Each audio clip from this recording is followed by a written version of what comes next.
Welcome everybody. I see that we have quite a good attendee list joined the conference. So quick introduction for myself. My name is John Martin. I head up sales for Cisco in Scotland, and I'm pleased to be joined by colleagues from BT this morning. You all, of course, know BT, largest provider of telephony, fixed line, broadband, mobile, and everything else, and of course IT services. So we have a packed agenda in the next hour and a half. We will be trying to stick to an 11:30 close. So just to warn you all, we are recording this, and we will share the recording with you later. We will stop at about 25 past 11 for some Q&A. So if you wouldn't mind putting Q&A into the right-hand side chat window where you'll see Q&A, then we will address all of those answers at the end of the session. If you need anything in between that, you'll see wave your hand, and we'll come to you.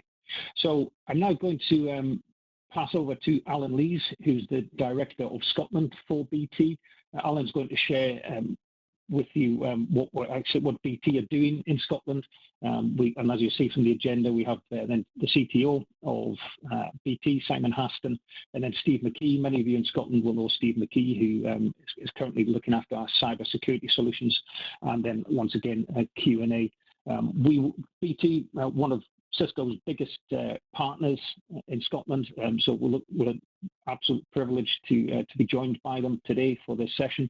And Alan is going to roll out the agenda and do an introduction. So over to Alan. Thank you. Thank you, John, and good morning, everyone. Really delighted to welcome lots of our customers, colleagues, and partners this morning.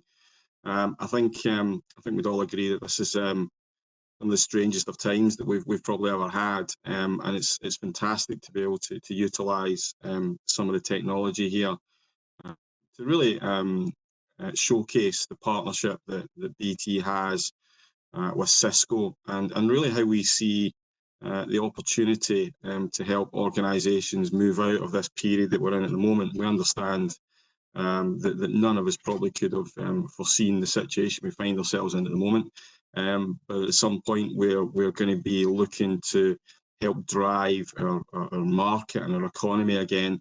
And I think the technology and the digitisation of that companies like BT and Cisco provide are going to be absolutely crucial to that. Yeah. So if you move on to the next slide, I'll tell you a little bit about where we are from a BT perspective. So it's really never more important, I think, that we're really clear on what we're doing to drive the economy here in Scotland. Yeah. As you see from some of the stats there, we employ directly over 4,000 people, and if you add on to that our kind of supply chain, it's probably near 7,500, which is actually more than the overall oil and gas sector. So we're a significant employer up here, and we contribute a huge amount, obviously, to the treasury and to driving economic value. You can see there that the GVA we contribute across the whole of Scotland is around about 1.2 billion.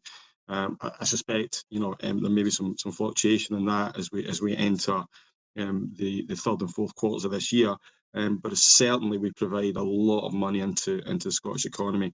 And I think again our supply chain and the numbers of customers who will benefit from that too is significant.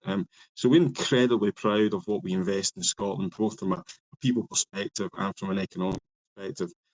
But there's more than that. There's more depth to, I think, to what we do as well. And I think as we head into a period of looking to drive our economy again and drive skills across Scotland, some of these areas are really important.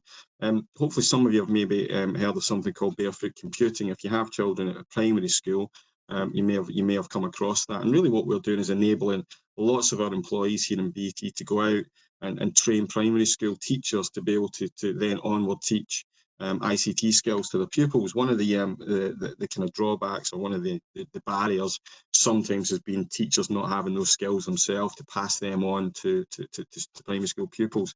So we have, it says there, over 70% of schools covered with the ability for our ambassadors to go out and teach teachers. And I think if you look at the economy moving forward, the ability to have those kind of digital skills is going to be priceless. So the sooner we can get young people and primary school kids involved in that, the better.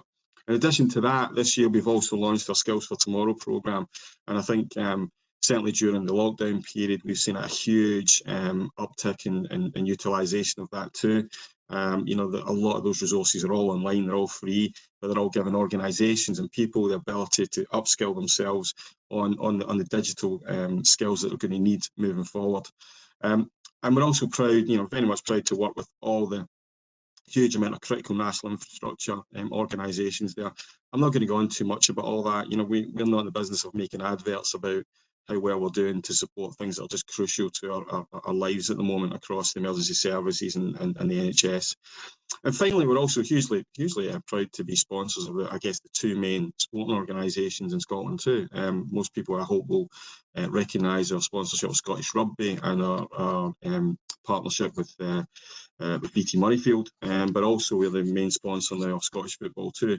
But those are the headlines around the international stuff is one thing, but for us the main part of this is really around the grassroots that we're involved in, the academies, and also as we move forward in football too. So your next slide, Rachel.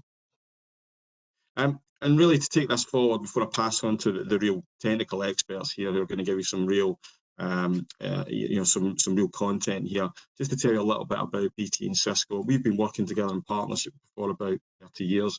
I don't think anyone would challenge the fact that, you know, Cisco are the number one supplier of networking technology, which we have utilised for all those years. So Cisco technology is embedded within our core networks, and also we use it on the edge of all the solutions we provide to our customers as well.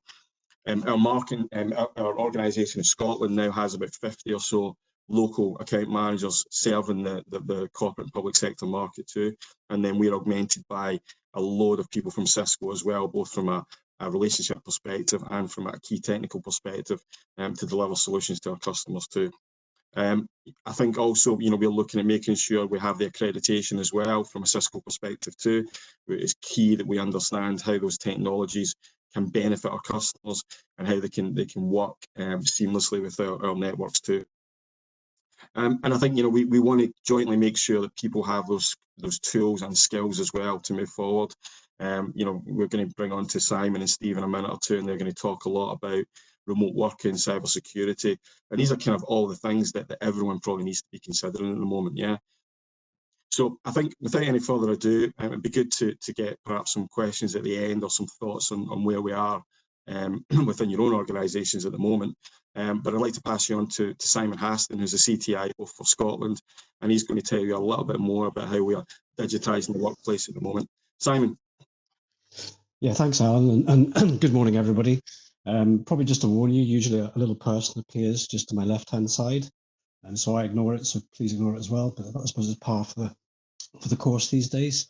My name's Simon Haston. I work on technology strategies with our customers in Scotland, but we also run innovation across the UK. So currently we have about 30 different innovation projects going on. Now the kind of innovation we do is more, let's say, close to readiness, close to the market. So a lot of it can be deployed quite quickly. However, we also work very closely in our team at looking at over the horizon, what are the trends? And what you're going to hear today, I suppose the main theme of today is actually what you're going to hear, we've probably talked about for 10, 20 years. And it's actually in the last 2 months, it's taken the last 2 months to make it exponential. So really what we've tried to do in 20 years, you could argue in 2 months, has suddenly made this incredibly forceful and impactful. So I really want to talk a little bit around the digital workplace, a little bit around disruption, and some of the projects that we're working on. But first, I'd probably like to start with how BT has reacted to this. So obviously it's a massive impact on all businesses. First and foremost, we are a technology company, and first and foremost, our duty is to provide the digital infrastructure backbone of the UK. And overall, that's held up pretty well. We have capacity for 10 times the demand, and always have had that. So overall, our mobile and our fixed lines have held up really well in this, and I think BT are particularly proud of that. That's not hiding the fact that it's shone a light on that many people don't have access, or don't have the skills, or don't have the ability to go online. And it's shown particularly in education, particularly in social care, and particularly the most vulnerable in society. And I think coming out of this, hopefully we, along with businesses and public sector, can look at that. We're particularly proud that in Scotland we supported a number of hospitals and across the UK in getting connectivity. We've also supported a number of schools. But I think the big lesson coming out of this is that there's been a sea change in how we work, how we rest, and how we play. And digital infrastructure is absolutely crucial to that. So if I could go on to what's called the Ds, and this is really almost entirely this content is almost entirely my colleague, Dr. Nicola Millard, who's a genius and has the best job title in BT. She's called a futurologist. So I have no shame, and I've taken a lot of this from her research and her work. And she's a miracle worker in the sense that she's managed to put a D in front of all the themes. So these are what she calls the Ds of the digital workplace. Now I'll probably go through each one very briefly, but the one I want to focus on is disruption, and then droids, and then touch on Dr. No, because that's a big theme of this presentation. So disruption, I'll go into a bit more detail in the next slide. Digital work, I think we've all been used to that. Well, the majority of us, not everybody. And digital work was always seen as productivity. I think it's probably fair to say it's never massively taken off. There was still a huge presenteeism within the workplace. And really one of the issues with it was how do you measure productivity? And then perhaps it was less a technology issue and more of a leadership issue. Dilbit is really about the workplace, and this is a fascinating topic now. I've always been a huge advocate of working from home or working from anywhere. I've always questioned the need to invest in massive offices, and it's never really taken off. But I think now there's even big companies like Barclays and WPP are now questioning the need for an office. I think fascinating for me is potentially what may happen is that we used to ask for permission to work from home. Potentially we may be asking for permission to actually work in an office because of safety issues. We've opened up offices, we've crammed people in. We may be now looking at that differently. And actually Dilbert's cubicle, which is quite famous, may return for protection. And I think Steve will talk about some of this in his slides, which is a really fascinating world of how do we, if we have to go to an office, what are we doing there? And we used to do it for collaboration. Maybe we're actually going there for peace and quiet. Maybe we're going there for quiet space. And actually, when we do go there, it will need to be contactless as much as possible. And Steve, I think, will mention on sort of biometrics and how we will no longer be contacting, and we'll be using our eyeballs and all that stuff to move around that space. So that whole world of the office is fascinating. Droids, AI, and particularly robots, again, is an area where people have talked about a lot. And I'll spend a bit more time at the end of the presentation on that one.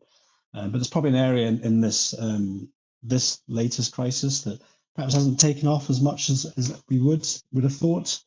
But I think potentially when people got a bit more time to put the right technology in, as this becomes a longer term issue, that may become more prevalent. Dolly is something Nicola uses a lot, and the end of 9 to 5. And I think the end of 9 to 5 was probably 5-10 years ago. But I think we've all been suddenly subjected to this full-time working at home, and that absolute integration of work and home life. And what's been really interesting is how we manage that. And there's a lot of downsides to working at home. There's a lot of downsides to being on your computer all day, and how you manage that has become less of a technology issue and actually more of a leadership issue. And that then goes into diversity. There's an argument, I've read a couple of articles that actually online meetings are more diverse and fairer if they're moderated, and if they're managed properly. Actually, everybody gets their say. It's let's say it's less chaotic, and there's the louder people speak less, and those that perhaps don't speak as much will talk up more. But actually, diversity is also around leadership, and I think certainly in our company, I found the check-ins and the welfare and well-being has become much more prevalent. And actually, we shared stuff that we haven't shared before. I've certainly been in some interesting calls on people's lives and what they're interested in, what they do, and what they like, and it's been really fascinating from that non-technology perspective, and that leadership and how we work as teams. Dr. No, which is probably on the decline, and Steve will talk a lot about why security has become far better. And actually, I would go so far to argue as the Dr. No of working remotely is less now about security and more about leadership and management. And hopefully this last 2 or 3 months has really made some leaders think that they can actually manage and trust people. And 99% of the workforce actually just want to do a good job. The new D for Nicola, which is a fascinating one, is distance, and how do we manage distance going forward? Not just in offices, but on construction sites and retail, in banks, and arguably, and we don't know, but potentially this is not over in the next few months. This is potentially how we could be working for the next 2 to 3 to 10 years. How do we work in an area that's safe, that's secure for our staff, for our schools, for our carers? And how do we as technology companies help that? We're already looking at how we get automatic alerts around distancing construction workers. So all that world is leading to unprecedented disruption. So if I could just focus perhaps more on disruption and what we mean by that. As I've said, a central theme. I don't know, Rachel, if you can go to the next slide. We are in a crisis, and it's a crisis that's not going to go away quickly. We're not clear what the outcome of that will be, or what the next steps. And I suppose we've gone from a reaction, and we're now probably into a recovery stage. And what will happen after that is, human beings being humans. Just go back to what they did before. The prediction now, this is different, and this is a virus that's affected the whole world, has made us think and work differently. And not only that, we're then faced with potentially an economic recession, which will mean cost cutting, probably a lot of jobs at risk. How do we cope with that? And something that's always been there is the digital evolution. Is this now a digital revolution? And how does that digital revolution probably mitigate some of the pain of the crisis, of the economic impact? And how does it make us think differently about our businesses? But not just about our businesses and how we run them, but actually how do we work? How do we play? And do we ever get on aeroplanes ever again? And the one thing that's probably never gone away and has been fascinating in this is, I'm looking out my window. I don't see a plane in the sky. I've seen all the heat maps around how the environment is improving. So actually, out of this, will we think very, very differently about the environment? And that's a crisis that remains and will remain with us for much longer than the virus. And I think all of this contributes, as I think we've got to a point where the technology is there, and we can use it and will always evolve. But now we're at a point potentially, or arguably, where attitudes have changed. And we work with lots of customers across all sectors, and it's absolutely fascinating. And we now speak to GPs who think, well, why weren't we doing teleconferences before this? I had doctor's appointments personally where I've said to them, can we not just have a teleconference, or I'll send you a picture? And actually now there's that shift in saying it's no longer, it's actually, we want to do this, and we can see there's good reasons for it. Health is a fabulous area. We've been doing, I'll come on to some projects we've been doing in health, but we've now got digital stethoscopes going out to GPs, to doctors, and they're embracing it massively. And I think that's the difference, is they're embracing it in a way is how do we make this work? Retail is fascinating. And will retail be this monolithic, centralized, or more distributed? How will goods get to us? And will that be robotic? And will it be closer to where we live to shorten those distances? Banks are looking at, do we really need our headquarters in Canary Wharf that cost us millions? Even taxis, and it's fascinating how the disruptors are being disrupted. How Uber is, there's difficult times for Uber, Airbnb, all these new technology-based companies that disrupted tradition are now being disrupted themselves. And I spoke to somebody the other day, so actually I prefer to get in a traditional taxi because of the barriers, rather than an open taxi. And how do we do construction? What will construction look like in the future? So I think there's going to be a huge demand on companies like ourselves and Cisco to actually live up to what we've been talking about for 10 years, but crucially to do that at speed and at pace. And probably just to touch on some of the things we've been working on pre-COVID, but actually are suddenly becoming far more important to our customers and us. And Rachel will probably touch on the next slide. Is how we will work in the future. And some of this is our own field staff, but VR and AR is my colleague Nicola always says VR makes her feel a bit sick, but actually, that virtual world, and that's an example of back in January we did a virtual lecture with Nicola Sturgeon from Glasgow University. It's a test, it's a pilot, we're trying stuff out, but now you look at that and actually it's like, crikey, if we had that full scale, that virtual lecture, people wouldn't need to campus. They wouldn't need to travel to the country. They could come into lectures from China or anywhere in the world. The remote diagnosis is a massive area, and so that example there is of an ambulance. But actually, how does this affect workers? Is actually potentially, can we be bringing expertise closer to the point of contact? And the remote ambulance was about a doctor going in with haptic gloves and actually taking a diagnosis of a patient in the ambulance.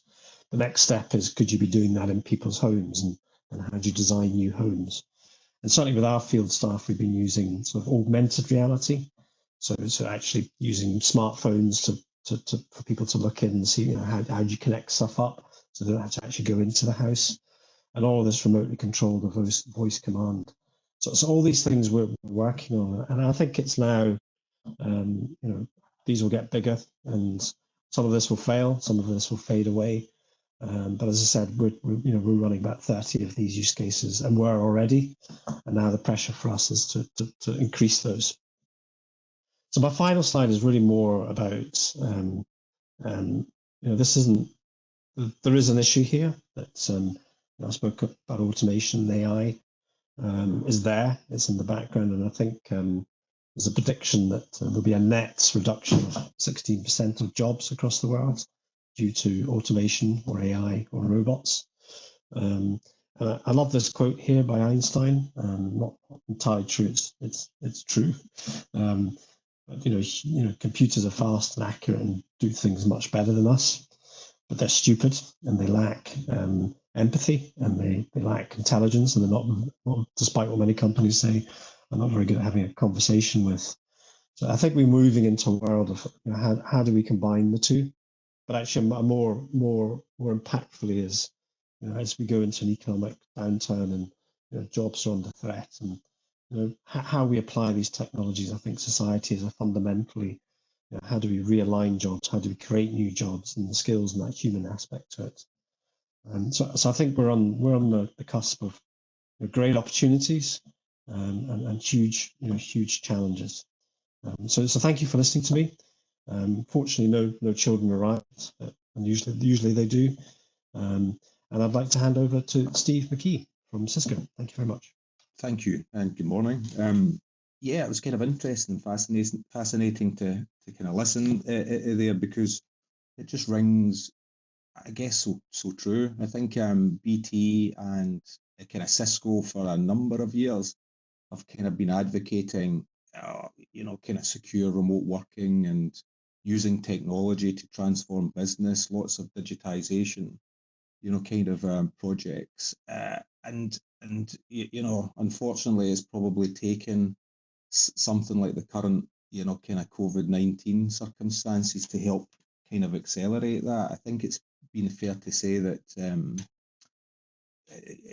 certainly from a Cisco and BT point of view, typically when we talk about any project, we would talk about the technology element, the kind of process element. So what is it we're going to use the technology for? Is what process potentially are we going to improve or kind of create new?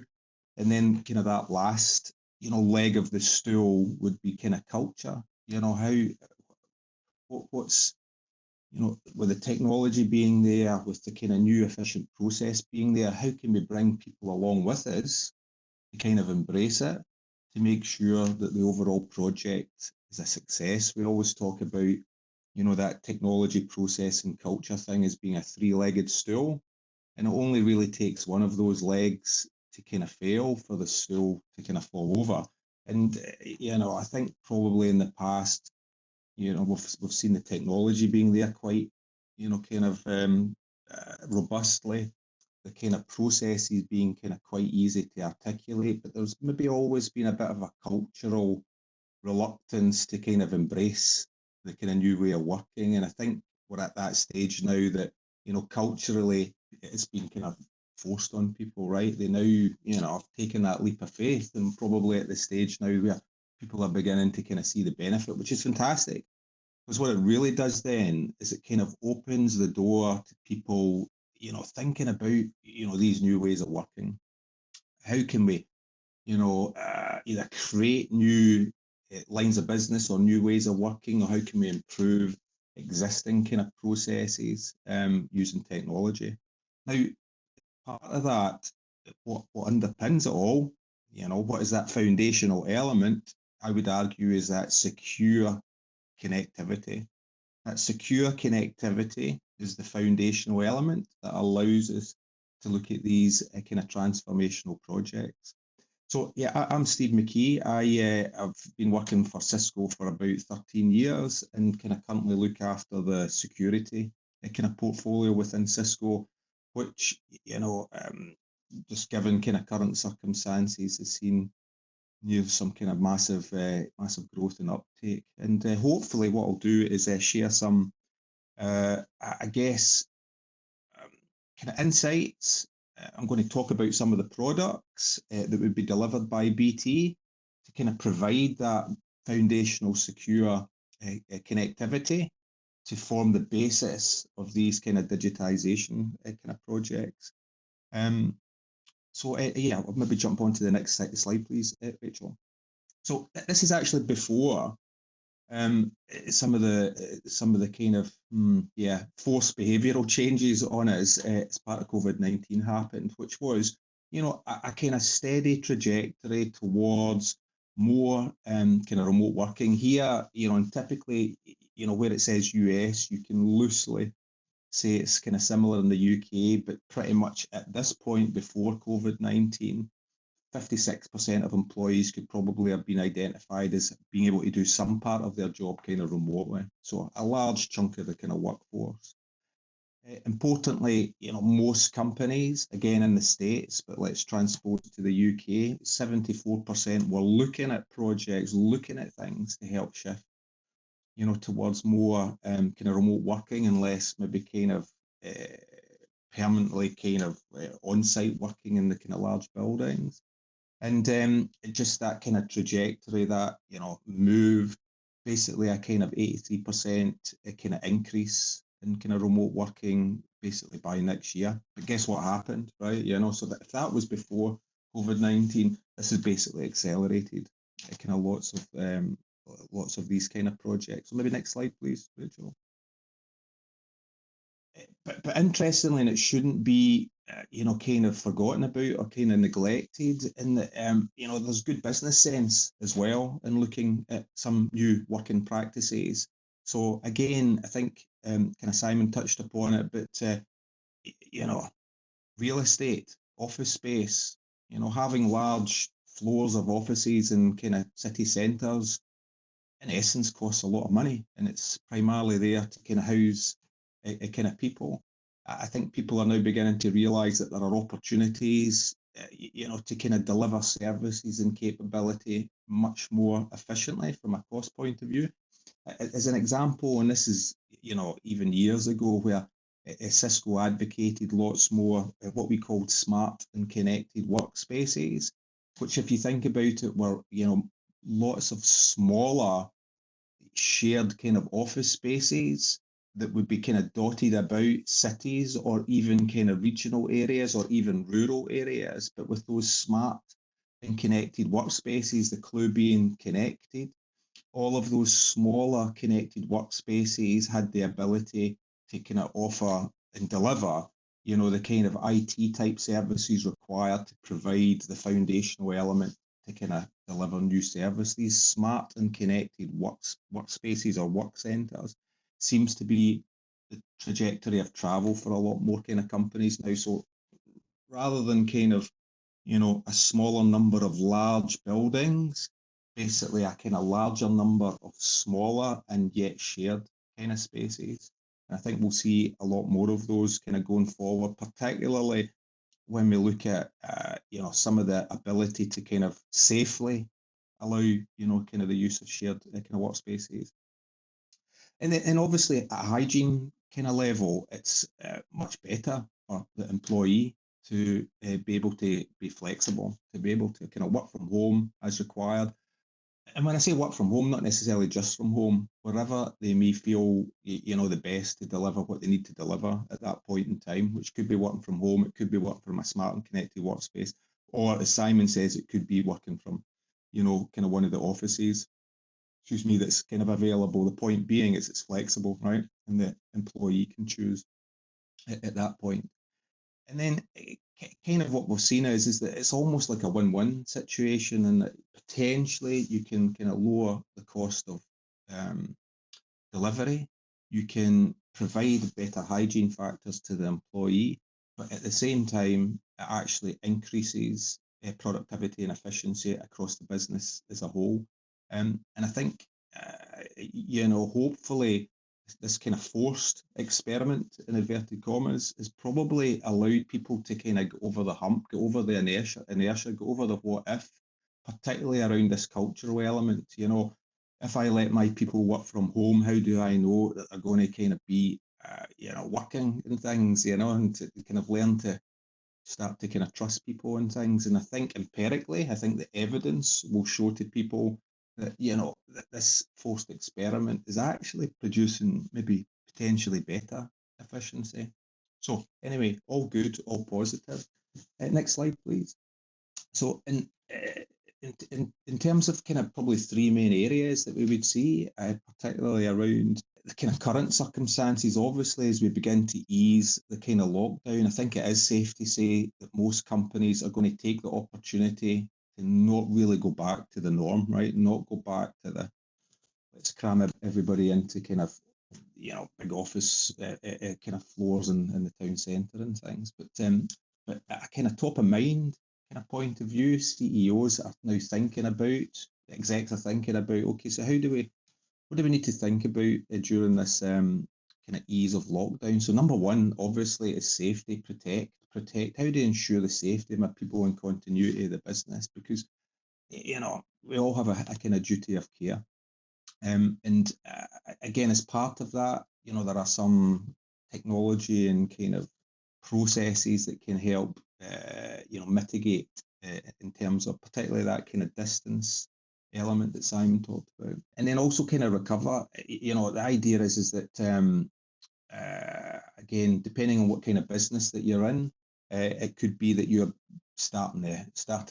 you're cold starting the engine again. You've really been, kind of in lockdown, and your business is such that you're kind of starting from scratch, versus businesses that are probably being overwhelmed to a certain extent, particularly in the kind of consumer kind of retail space, the kind of groceries and things. But how could we maybe look at efficiently kind of mobilising the staff now? And then the next thing, which is really interesting to me, to be totally honest with you, is kind of retooling, right? So what opportunities are there to be able to kind of deliver things differently and at scale? Scale's always an interesting word, because there's always been lots of experiments and kind of things looked at around digitization. I think the joke used to be that customer X has more pilots than British Airways type of thing, meaning that they had lots of pilot projects around kind of digitization. I think the opportunity is really to kind of deliver some of this transformation kind of at scale now. And I think we're going to see that. I think we're going to see that kind of big time. Next slide, please, Rachel. So from a Cisco point of view, and in conjunction with a kind of BT, the point is to create this kind of foundational secure connectivity, and importantly, going back to this scale word, being able to do that. What that really means is, as you would expect, working pretty much from any connection, any kind of bandwidth that you can get your hands on and from any device. Importantly, what you'll see is much more emphasis about verifying identity, verifying, you know, the kind of person and building trust from that, not really kind of almost having the opposite effect where I'll trust the device and therefore trust the person who's operating the device. Kind of work the other way around. I'm going to kind of verify the identity and maybe even verify the device and then build trust from that. Basically, the kind of, I guess, the kind of basic things that you would expect, right? You know, being able to kind of protect and continue to protect data, but maybe now you've got this much more distributed workforce and therefore data could live in lots of different kind of places. And then I guess, certainly from my point of view, you know, making it as frictionless as possible. We talked about a little bit earlier around that cultural element. It is kind of obvious to us now that, you know, if we introduce, you know, levels of friction, if we make it a little bit clunky, if we make it a little bit difficult to use, culturally speaking, people will step away from it. They want to see it as kind of simple and easy as possible. So from a Cisco point of view, being delivered kind of by BT, we've kind of broken it down into kind of particularly 4 main products. Those 4 main products come together and create what's called the secure remote worker kind of offer. The kind of left-hand kind of item there is really about verifying the users, the identity of the users, typically using things like multi-factor authentication. That foundational element in the next area is around virtual private networking, the ability to kind of provide secure connectivity at transit. And then being able to defend, auto-protect, defend against, you know, the inevitable things that will kind of happen, and pretty much at a foundational layer within the kind of internet, the network, and making sure that the endpoints are as secure as they possibly can be. You know, push those 4 elements together and you basically have the foundation of the secure remote worker offer. And kind of what that really means, and we'll see that later on in a kind of architecture slide, which I'm going to kind of talk about a little bit more. But the kind of products that you'll hear us talk about are things like Cisco AnyConnect, a kind of Swiss Army knife of a kind of software product. Cisco Duo, which is around kind of multi-factor authentication. Cisco Umbrella, which is around kind of DNS layer plus other kind of levels and layers of protection. And then Cisco AMP for endpoints, our kind of malware protection kind of piece. These are all cloud delivered security solutions.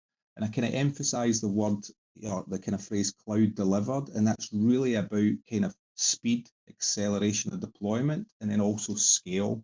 There is basically, you know, a kind of, the kind of concept is that, you know, we build things, so Cisco and BT build things so that you, the customer, can accelerate deployment and be, you know, kind of comfortable in the fact that it is robustly delivered. But in essence, that is that remote worker offer, those 4 products: AMP for endpoints, AnyConnect, Umbrella, and kind of Duo. And more importantly, you can have access to them as part of kind of trials or kind of various other bits and pieces delivered through BT. At Cisco Duo level, Cisco Duo as a product, next slide, please, is really about, you know, kind of forming some trust, right? So being able to kind of start to form a bit of trust around the identity of the user using the device.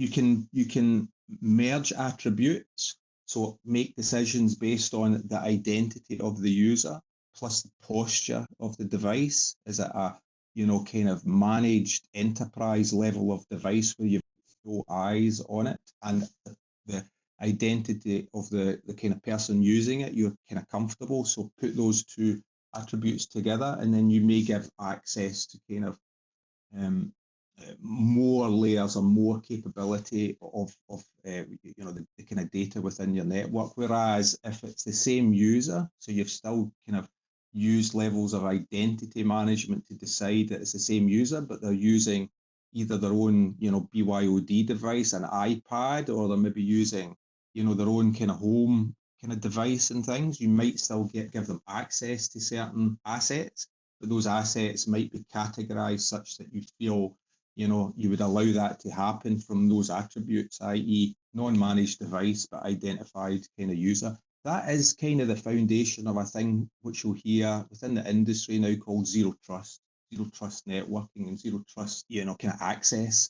And what that kind of really means is that is where you start. You start at a level of zero trust, and through attributes, you slowly build kind of levels of trust in it, but you continually monitor and verify that trust. And you may actually dynamically change access to certain things based on that.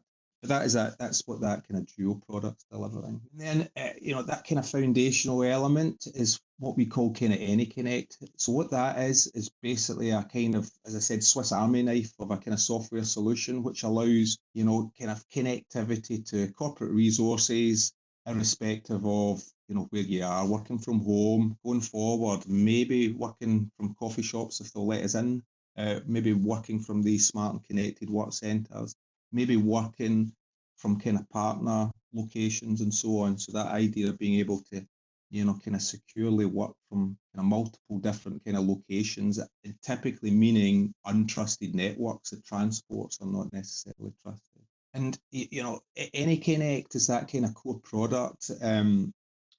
Is kind of foundational. So what we'll have seen as part of, let's say, the kind of COVID-19 reaction is a massive uptake in the use of, for example, the AnyConnect kind of product. We're kind of quick to react in conjunction with partners like BT to offer this kind of capability to kind of customers to accelerate the rollouts and things. But AnyConnect becomes one of those foundational elements with lots of ability to tailor depending on what the kind of IT requirements would be of that particular organization. As an example, as devices stay at home more and more, typically the device, the laptop, the PC, it could be powered on, but nobody logged in at that point.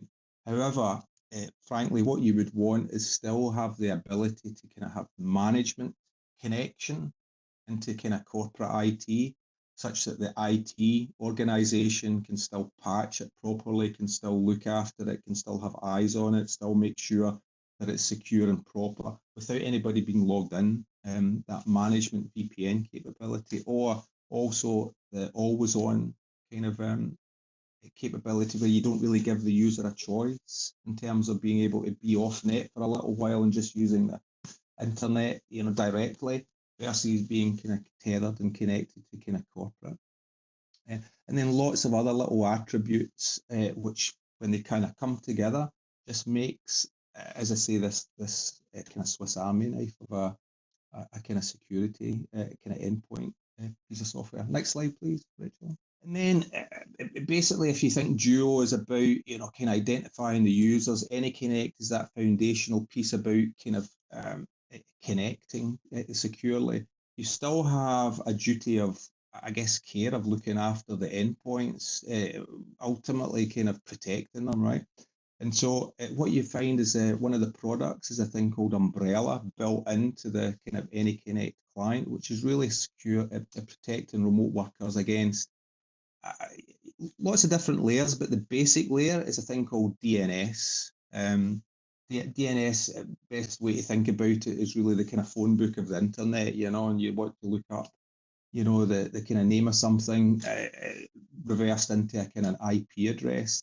It's a fantastic layer with the internet to be able to kill, connectivity to either known malware or kind of sites where you kind of want to kind of protect. You want to have a duty of kind of care to the end users, but also protecting the kind of endpoints themselves. You're kind of, pretty much we always talk about this DNS layer protection as being the first rung in the ladder. If you don't have it, then you kind of need to have it. You should have it. You should be looking into it because, ultimately, DNS is a great layer to kill, kind of connectivity issues, to kind of known compromised, kind of bad sites and things. And then, kind of, you still want to kind of protect the kind of endpoints, and that's a thing called advanced malware protection for endpoints, the Cisco AMP software. Again, you'll see an enabler within the AnyConnect client. In the main, it's a combined, very efficient piece of software which provides endpoint protection, so that, from kind of traditional antivirus capability, but all the way through to kind of fileless, kind of malware protection, script engine protection, and so on. And then also giving you full visibility and insight to the client, which is like an endpoint detection and remediation capability and EDR to see exactly what's going on, within the makeup of the PC or the endpoint, to allow, for example, your security analysts to gain really good insight into the kind of product. But that combined endpoint protection, EPP, and endpoint detection and remediation, EDR, banged together into that kind of single kind of piece of software is very efficient to help protect those kind of endpoints. Importantly, that middle element that says it leverages the global threat intelligence capability via an organization within Cisco called Talos. Talos is our threat intel kind of organization. I'll talk a little bit about them in a minute, but more importantly, this is cloud delivered endpoint protection. The cloud delivered piece is very important because it basically means as Talos become aware of kind of issues, customers are immediately protected from it because it is kind of cloud delivered. And then there's also controls and elements within it which just make it easy for the SOC analysts to kind of use. So again, putting it all together, that's basically what that secure remote worker kind of offer is. And as I mentioned kind of previously, one of the organizations within Cisco called Cisco Talos. Quite frankly, it's the kind of largest private threat intelligence organization on the planet, bar none, so we don't say these things kind of lightly, but it is. And importantly, what Cisco Talos is to us, and also to our friends at BT, is the ability to auto-protect. So we want to simplify and provide auto protection capability to kind of customers, and that's best made possible by the use of our Talos Threat Intel organization to feed the products. So when they become available, when they become aware of issues, for example, kind of knowing what's called indicator of compromises, they can immediately push down to the kind of products that are used to auto protect through the cloud delivered security mechanisms. And it's basically the wisdom of crowds, right? Being able to kind of make use of that full threat intel capability within Talos to automatically kind of protect you, such that you feel, confident in your kind of security posture, such that you can then feel confident to go digitize, go do whatever you need to do, go do what's kind of interesting to you. The security element should be foundational, and it should be kind of seamless, unobtrusive, and in the background. And that's what Talos does from a cloud delivery point of view, a cloud security point of view. And then, just as you would expect, more importantly, we've talked about the secure remote worker kind of offer here, but that's just kind of one part of an overall kind of platform kind of strategy within Cisco to help simplify kind of security. Again, if you look at the security vendor landscape, it's pretty wild at the moment. I think there's about 350, 400 kind of vendors, and yes, becoming increasingly more difficult to manage. Plus, with that skills gap that's there, I think it's incumbent in the industry just to build platforms to simplify and allow people to get on and have that kind of frictionless kind of secure connectivity and feel confident in that. So I'm going to talk about this for just a couple of minutes. I think it's potentially, kind of, I would say, kind of interesting, irrespective of what projects or thought processes that you might have around that kind of digitization element. It's fair to say that it's probably best, that secure connectivity is delivered as an architecture, as a platform. So typically speaking, both BT and ourselves would talk about maybe different, example personas of remote workers. I think they used to have like, interesting names. I can't remember exactly what they are, but, I think Simon talked about Dr. No. There was a few Dr. No's in there. And but typically here, the example personas that I would talk about here, let's take the example of the executive. So as a secure remote worker, the executive would say, I can't be afford to be disconnected at any time due to home broadband outages. I need to be seen and heard in high definition, high fidelity, both audio and video. I need, obviously kind of levels of protection given maybe some of the secure data that I would hold kind of remotely and so on. So there's like an example kind of persona. And then the chap in the middle, customer care, maybe contact center representative, is basically saying similar, but it's really about, the ability to kind of measure and have access to metrics, the team availability who are now distributed, making sure that they've got, the ability to kind of deliver kind of customer care in a kind of quality manner. And then another persona, just as an example, is maybe kind of one of the professional developers in the background who, writes a bit of software, is working on lifecycle management of that kind of software. And do you know what? It's no big deal if they don't have access to something specific for a period of time. They can still go on with their work. It's really probably more important that they just have that ad hoc connectivity to maybe colleagues or kind of teams as and when required, but it's no big deal. So if you think about it, there's like, maybe 3 types of persona, which you could almost consider would be representative of any kind of business. And then thinking about, well, how can we make sure that we have a platform to support that? Next slide, please, Rachel. So again, Cisco in conjunction with BT, basically build a basket of goods depending on that persona. Those basket of goods are kind of, depending on what the persona type is, but still foundational from the point of view that you're not reinventing the wheel or creating silos or creating new kind of networks or new, kind of and separate and disconnected capability. What you're doing is you're choosing a basket of goods depending on the persona, but still connected to that single foundational kind of architecture and element. Next slide, please. And this is the bit of the eye chart, which explains the architecture, but it's kind of important because I think probably what we've seen still is, the rush to remote working, again, because of, present circumstances, and people did a fantastic job of being able to mobilize and kind of do that.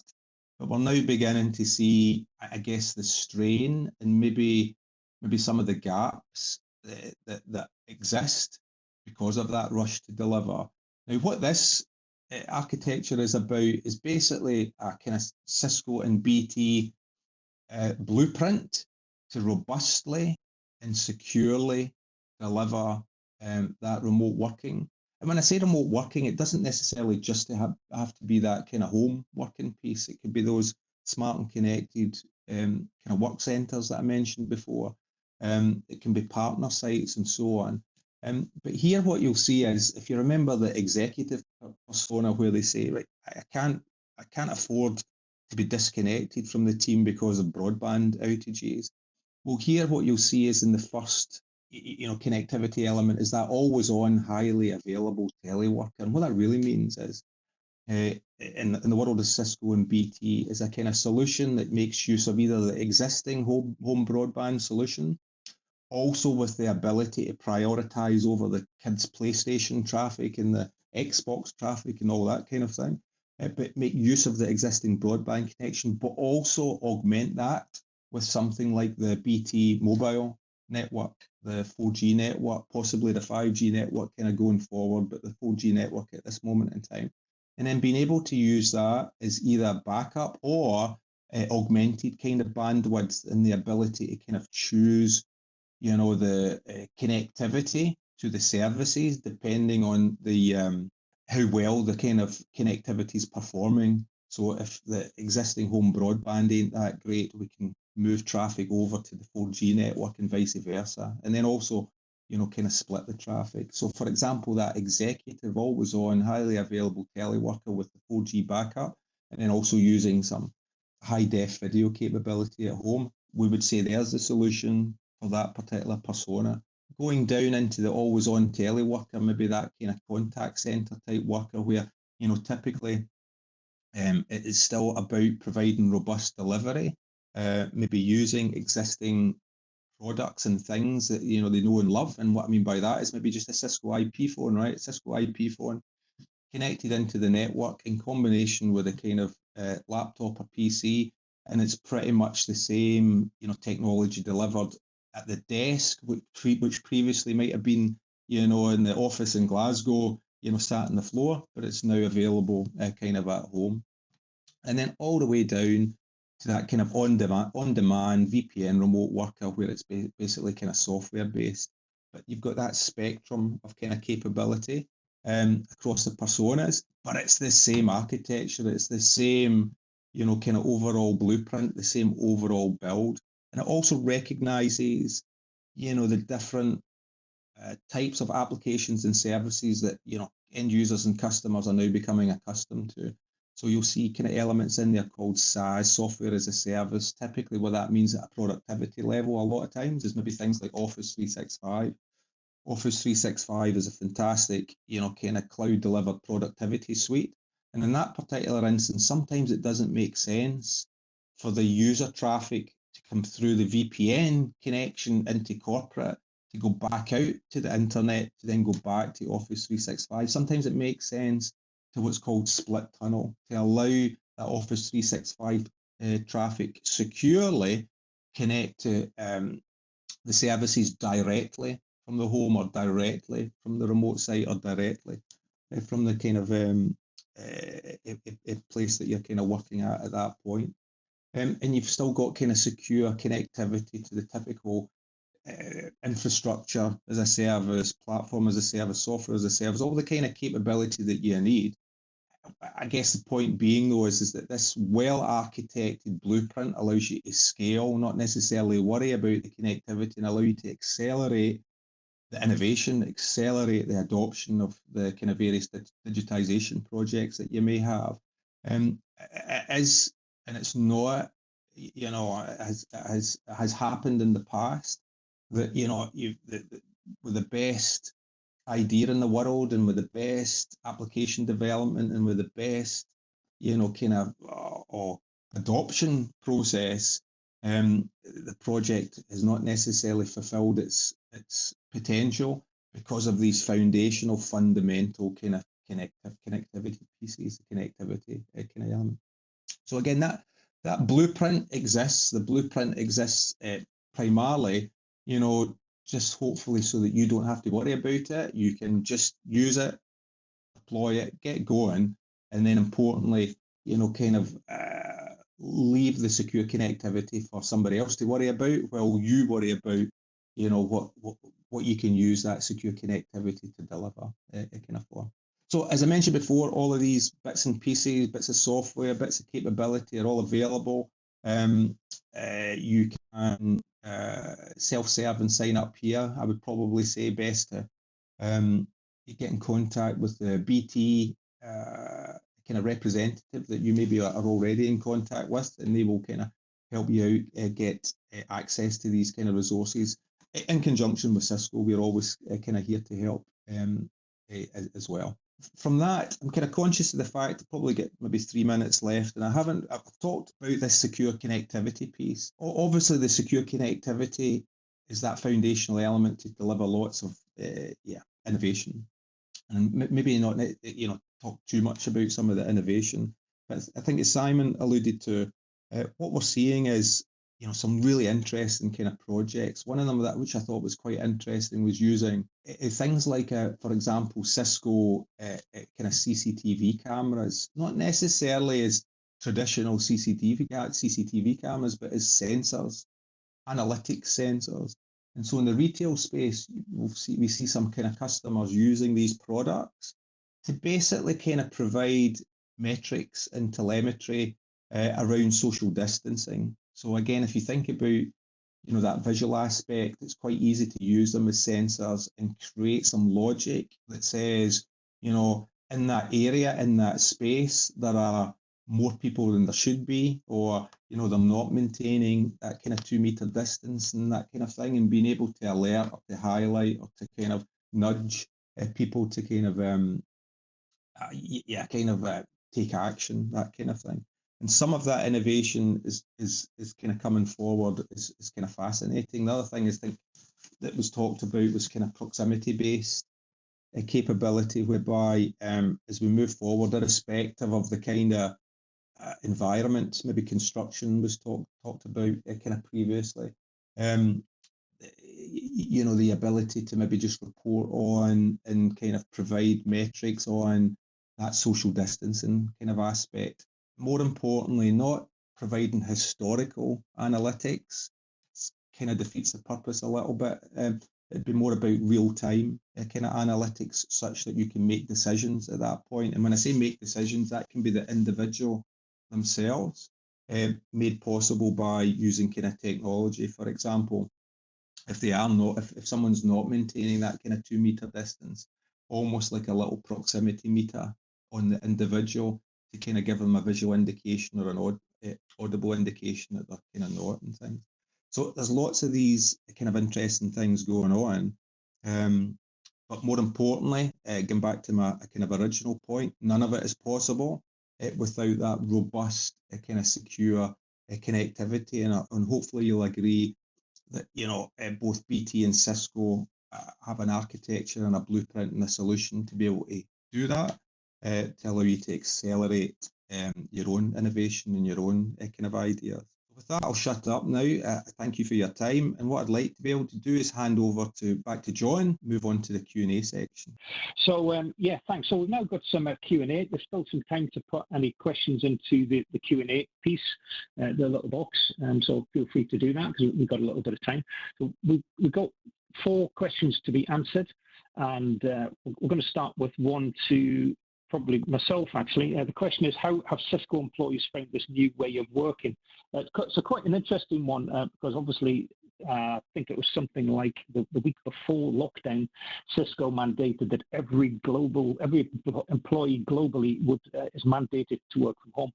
And off the back of that, what we also did is all of the video conferencing systems that we had on our desks in the offices, they were all taken out, sterilized, refreshed, etc., and put into National Health Services globally to help with the pandemic of doing video diagnosis, etc. So we were sent home. We were working from our desks. Now we've all done this on a sort of regular basis, but doing this for 11 weeks without going into the office has been quite a challenge. But I think the one thing that's kept us all going is we have regular virtual coffee breaks where we don't chat about work. We've got a very good well-being consultant. You may have heard of him, Jesse Pavelka. So he does all of the well-being, the mental health work with us. There's plenty webinars for all of that. And of course, we have regular contact with management and of course with the technology that we're using at the moment. So I think WebEx more than doubled in capacity overnight on the 23rd of March. So yeah, have we found it challenging? Yes, it has been challenging. I'm not going to lie about that. Have we adapted? Yeah, I think we've adapted very well. Will we get the same amount of people going back into the office? Well, that's an interesting one. I'm not entirely sure that we will see everybody back into the office, but you never know. We are actually going to start a rollout of people back to the office, and it is going to be very, very limited people. So just to give you an idea, one of our offices holds 1,200 people. First week back is going to be 60 people, socially distanced, and of course new ways of working. So yeah, we've got the technology, we've got the security, and we've got a little bit of experience in working from home. So it is going to be good to get back in the office to see people. I'm not sure when that's going to be. If anybody knows, then let me know. But we are adapting. We're here. We've got the technology, and most importantly, very, very secure. So that's that one. Next one, I think. Next question, I'm going to hand over to Alan. Alan, the question is, what support and resources is available from BT for businesses in Scotland? Are you happy taking that one, Alan? Yeah, thanks, John. And apologies, my camera isn't working. I promise it's not a broadband issue. It's a technology issue. And before I answer that one, I was just going to follow up a little bit on our kind of approach to working as well, because I think it's really important for organisations as well. I mean, you have to take some really, really tough decisions. I think in BT, I think our CEO Phil Jansen was probably one of the first kind of high-profile business people to actually contract coronavirus, and I think that framed a little bit of our thinking. So even things we thought weren't possible, we thought there were a lot of systems and stuff in terms of how we do our managed services and various things that we just wouldn't be able to get people working from home. We've managed to do. The big thing that we've continued with, I think, and crucially important, particularly up here in Scotland, we have a 999 call centre in Glasgow, so obviously we've had to have people in there, but made sure that they are looked after as much as possible. And that kind of leads on to what resources we have available here. I mean, I think Scotland's, if we're really blunt, we probably have always looked at Scotland as an addendum or an extension of other kind of market-facing units that we've had before, and this from this year we really want to focus on Scotland as a market on its own, similar if you like to what Cisco do and some other of our partners do as well. So we probably have from about the 1st of April, we probably have 3 times the number of people focusing on the Scottish marketplace than we had previously. We want to make sure that we bring our people closer to our customers. So effectively, if you live in Scotland, we'd kind of expect you to work in Scotland and work with our customers up here as well. So there is absolutely no shortage of resource, no shortage of expertise, and certainly no shortage of willingness to come and work with any organisation on the challenges they currently face, or just as importantly, the ones that they are clearly going to encounter for the rest of this year and probably into the next. So there are a number of relationship people, technical people, and then clearly the support from our partners like Cisco as well to make sure that we deliver the right technologies and the right solutions and the right business outcomes for all of our customers. So certainly would encourage everyone to talk to your account manager, write directly to myself, but get in touch. We have a wealth of experience and resource to come and work with you. Brilliant. Thank you very much, Alan. And one for Simon. So Simon, this is interesting, given that we're all working from home. How will 5G support the future remote worker in Scotland? You happy taking that one, Simon? Yeah, sure, John. So probably the simple question to that is I'm not sure. 5G is fairly early on in its development. And I think it's probably 2 ways of looking at that question. So I think 5G will certainly bring a lot of processing and a lot of service power to where the activity is. So the good example is obviously the Birmingham Hospital use case where the doctor actually could diagnose the patient in the ambulance, and that required a huge amount of low latency and bandwidth. So actually the potential to take work out to remote work is greatly increased. And so I think there's an opportunity there. I think there's no getting away from it. There's a slight threat. The world of robotics and AI as it increases requires low latency and bandwidth, and therefore 5G. And so potentially 5G could actually create a robotic revolution, which could be a threat to jobs. So we just have to balance that. But the honest answer, John, is I don't know. It's speculation, but we're trialing a lot of this at the moment. Yeah, okay. No, that is interesting. Like I said, 4G's got fairly good coverage, but 5G's a different beast. So yeah, it's a case of watch this space. Just had a question posted into the Q&A box. This is from Scott. Thanks for the question, Scott. So we are now seeing a proliferation of collaboration tools being used across business and personal life. Does the panel see a future where there's interoperability between the different systems from the various vendors? So my previous roles were in collaboration and video conferencing. So I can maybe give my view on this and then maybe pass over to Steve McKee in relation to his angle on the security aspects of the different systems from various different vendors. So Cisco have traditionally tried to collaborate, or rather allow interoperability between Microsoft primarily, which was our biggest competitor in the collaboration space, with Skype and it was called Link before that. So Link, then Skype, and then Teams. And Cisco have always tried to interoperate with that. And indeed, in a WebEx, you can join into a WebEx from Microsoft Teams at the moment. You can join in from web browsers. You can join in from apps, from mobile devices, PSTN, et cetera, et cetera. So Cisco do try to do interoperability. Where we get real challenges is where we've got non-standard solutions who come in, non-secure solutions. And so, yeah, I think the answer to that is WebEx, which is the biggest commercial collaboration tool globally. We are working with the different vendors to try and get interoperability. But of course, as soon as we change our software, what's to stop them changing their software? You also look at end-to-end encryption is a big thing, and that's where I'm going to pass over to Steve McKee, who can maybe give us a couple of minutes on his view on the security aspect of that. Yeah, kind of sure, John. I think on the kind of interoperability piece, I think it's fair to say that Cisco's always been a kind of advocate around basically kind of not wanting to create islands. I guess that's the kind of point. So we've seen time and time again lots of particularly collaboration technology for some reason kind of spring up, which tends to be almost like that kind of closed island. It's either using proprietary video codecs or audio codecs or kind of closed kind of signaling kind of systems. And, quite frankly, I don't think there's any need for that these days. Again, the web, the internet has been a fantastic normalizer and leveler of interoperability. I mean, if you think about it,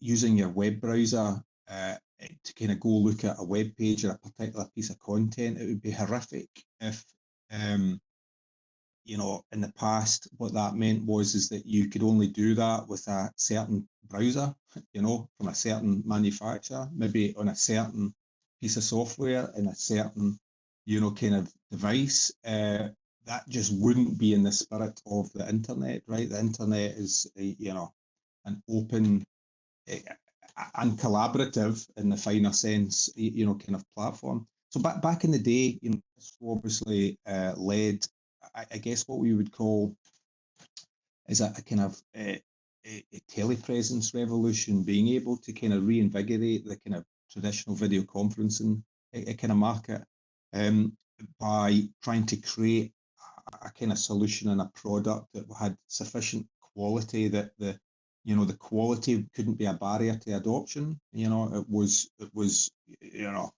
lots of Dr. No's, back in the day would not use video technology because, I would say cultural issues, but they would always cite the fact that, it's not really as kind of good as being in front of somebody and so on. So Cisco back in the day decided to fix that and provide a solution that, arguably was better than being face to face, physically. And but at the same time, provided mechanisms to try and interop, so don't leave anybody behind.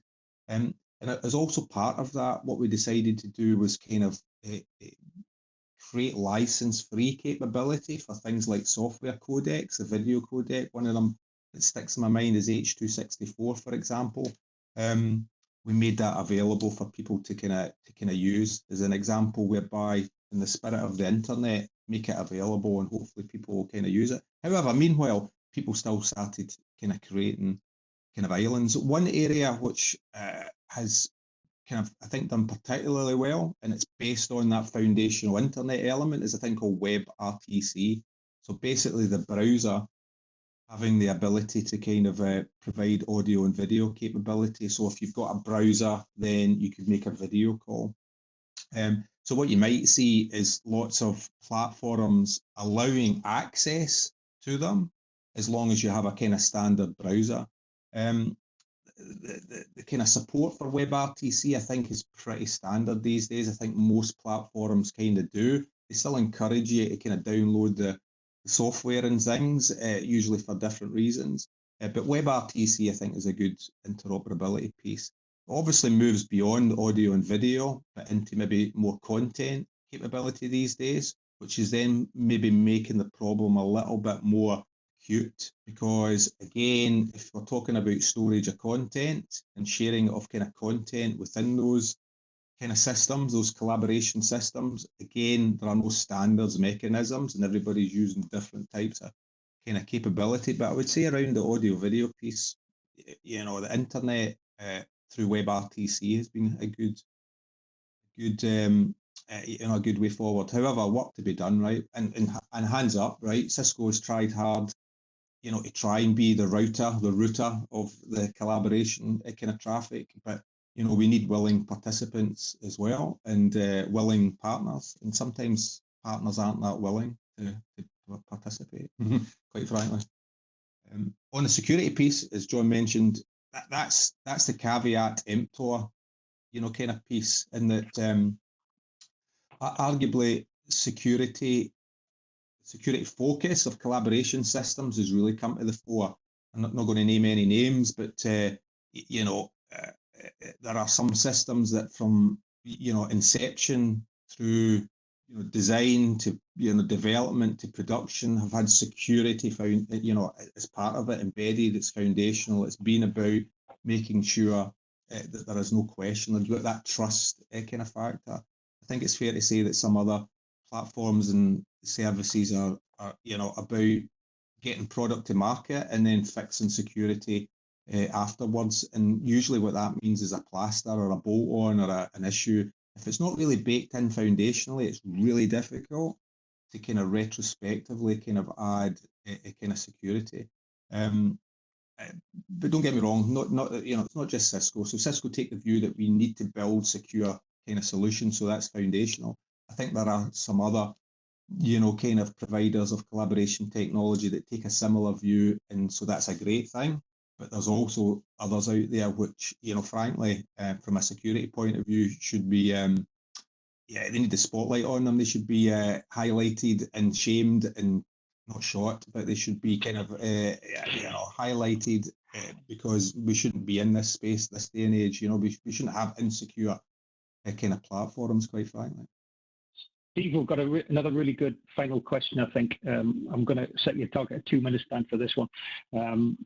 So this is from Ross McDonald. Thanks for the question, Ross. We're going to look at our BYOD options to reduce having to sanitize shared devices, which is a fantastic point.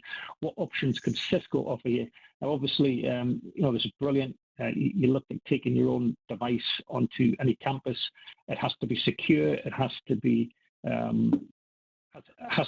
sort of, you've got to look at what content's on that device as well as what content that device is going to access. And that's what I'm going to pass over to Steve around all of our security solutions for working from home. And of course, on campus, bring your own device. You've got 2 minutes, Steve. 2 minutes there. No, it's an excellent question. It kind of Ross. So, you know, arguably not being able to provide a solution for either BYOD or, I guess, what might be considered as unmanaged devices in the general sense would be a restriction that, you know, ultimately you would pay the price for. So you want to be able to kind of support that kind of idea. From a Cisco point of view, if you remember, maybe one of the slides I talked about was around zero trust and a zero trust kind of initiative. Part of that could be using some of the gained attributes to allow access to kind of corporate resources based on lots of different, as I say, attributes. One of those could be that it is, you know, an employee. I can identify the employee. That's quite easy. However, they're using their own BYOD device. I can do a little bit of kind of what's called posture checking of the BYOD device. I might still want to have a little bit of eyes on it, just purely to kind of decide what I do with that information. And what I do with that information might be, do you know what? I trust the user. The BYOD device is of a level that I feel reasonably comfortable with. So I'm going to give them access to certain kind of corporate resources. And then more importantly, I'm going to do it in such a way that it's not, you know, yeah, great, fantastic, come on board, fill your boots. I'm going to continually verify that trust across the device. Is the device exhibiting some strange behaviors now? Now that I've let it on and I'm kind of, you know, letting it get access to corporate resources, continually verifying the device. Is it exhibiting some strange behaviour? Is it trying to go to places that I don't want it to do? Is there a traffic signature from it that I can identify it as being, kind of infected with some kind of malware and so on? And using that continually verified capability to then do things like change authorizations, i.e. maybe kind of move the device off the network or move it to quarantine areas or put it in an area where you decide that you kind of don't kind of trust it anymore. So that BYOD thing, you're absolutely right. You'll see, for example, in our Duo solutions, in essence, a whole section around BYOD there. Also, our partners, for example, in Apple, we have joint engineering efforts with kind of Apple. To be fair, a lot of them are around more kind of corporately managed devices than the consumer BYOD devices. Conversely, some of our engineering efforts with people like maybe Samsung in the Android versions, making use of the sandboxing capability, if you've ever seen it in some of the consumer Android devices where you've got like a, home profile and a work profile, and then being able to do some clever things with the work profile in the kind of Android device. But you're absolutely, it's a fantastic point around this kind of shared device, kind of element, as you say, kind of Ross, more and more. If there are shared devices used kind of corporately, it becomes potentially a sanitization kind of question. Whereas if I allow people to gain access to some of the data and services using their own device that never kind of leaves, their possession type of thing, that might actually be a kind of good solution. And hey, happy to chat to you around, I guess, how we can deliver that. But the quick answer is yes. Thanks, Steve. Yeah, we can help you. Of course, we can. Just get in touch with your BT account manager or your Cisco account manager. We can work with you looking at BYOD, specifically security questions and how we can onboard you easily. So we're coming to the end of the meeting, and I'm going to thank you all once again for joining. I'm going to pass over to Alan Lees in a moment just to close off the session. Thank you all for joining, and we will be contacting you via BT to share the recording, and then at least you can see this all over again at your leisure. So over to Alan to close. Thank you all.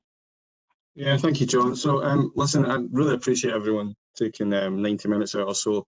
I think as we move forward, as I said before, the sort of innovation and the technology that ourselves and our partners can provide is going to be the thing that will lead to recovery and allow businesses again to strive and thrive again. So really appreciate you taking the time to hear what we're talking about. We are still here working extremely hard for our customers, and we want to work extremely hard for everyone who's here at the moment.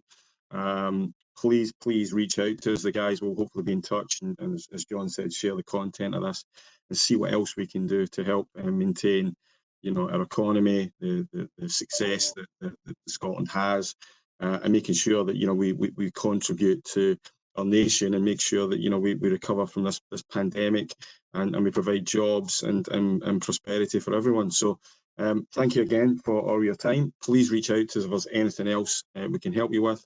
And very much myself, the team, and everyone from Cisco look forward to talking to you all very, very soon. Thank you.